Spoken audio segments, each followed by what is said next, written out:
When my grandmother passed away, I was so grateful to her that she took all of her children to church. Because of that, my mother took me to church.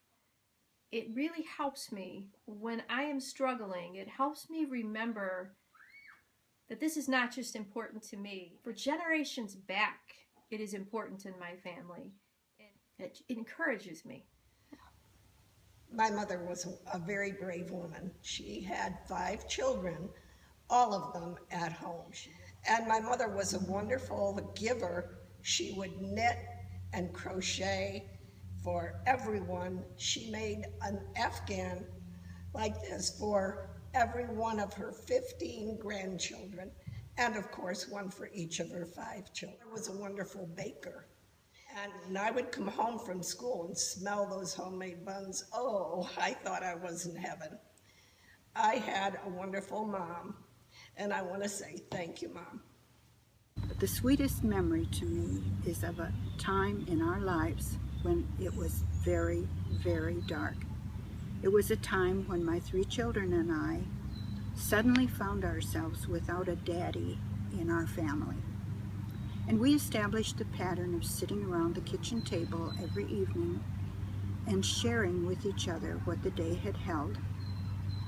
And there were a lot of tears, a lot of troubles, and a lot of prayer.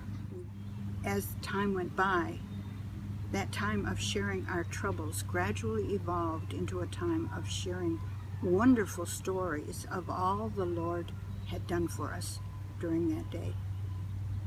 It was a chance to really see His action in our lives.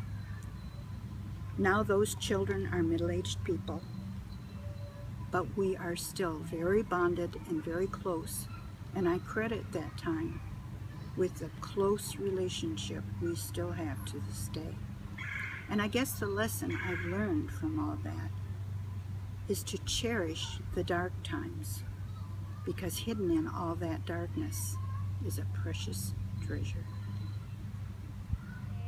About 2 weeks after this little guy was born, my mom came and helped us, and it was just the 3 of us, and she was doing everything.